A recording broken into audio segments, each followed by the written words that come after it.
Welcome to Lalitha's recipes. Lalitha's రెసిపీస్లో ఈరోజు మనం ఫెస్టివల్ స్పెషల్ అయిన సేమియా పాయసం ఎలా తయారు చేయాలో నేర్చుకుందాం. ముందుగా దీనికి కావలసిన పదార్థాలు: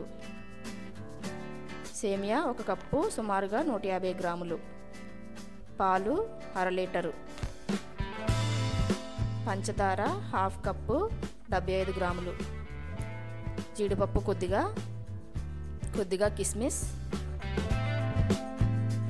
యాలకులు 3, వీటిని పౌడర్ చేసి పక్కన పెట్టుకోవాలి. నెయ్యి 1 టేబుల్ స్పూన్. ఇప్పుడు సేమియా పాయసం తయారు చేసే విధానం చూద్దాం. ముందుగా స్టవ్ మీద ఒక గిన్నె పెట్టుకుని 1 టీ స్పూన్ నెయ్యిలో సేమియాని లైట్ గోల్డెన్ కలర్ వచ్చే వరకు ఫ్రై చేసి ఒక ప్లేట్లో తీసి పక్కన పెట్టుకోవాలి. ఇప్పుడు అదే గిన్నెలో మరొక టీ స్పూన్ నెయ్యి వేసుకుని కిస్మిస్ ఇంకా జీడిపప్పు లైట్ బ్రౌన్ కలర్ వచ్చే వరకు ఫ్రై చేసుకుని పక్కన పెట్టుకోవాలి. ఇప్పుడు స్టవ్ మీద ఒక గిన్నె పెట్టుకొని పాలు పోసుకుని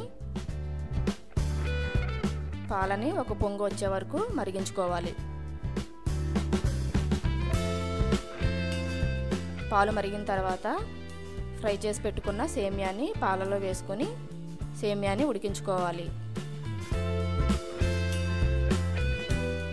సేమియాని కలుపుకుంటూ పలుకు లేకుండా సేమియా అంతా ఉడికించుకోవాలి.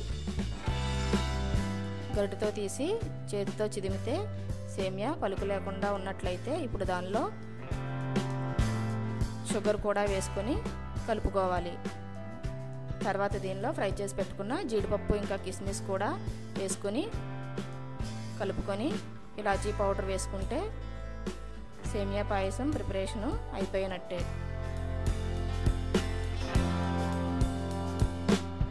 చూసారు కదా, చాలా ఈజీగా తక్కువ టైంలో తయారు చేసుకోవచ్చు. ఎవరైనా రిలేటివ్స్ వచ్చినప్పుడు కూడా దీన్ని ట్రై చేయొచ్చు.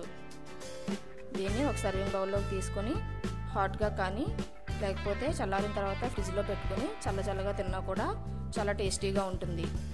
మీరు కూడా ట్రై చేసి మీ ఫీడ్బ్యాక్ని నాకు పంపగలరు. వీడియో చూసినందుకు ధన్యవాదములు.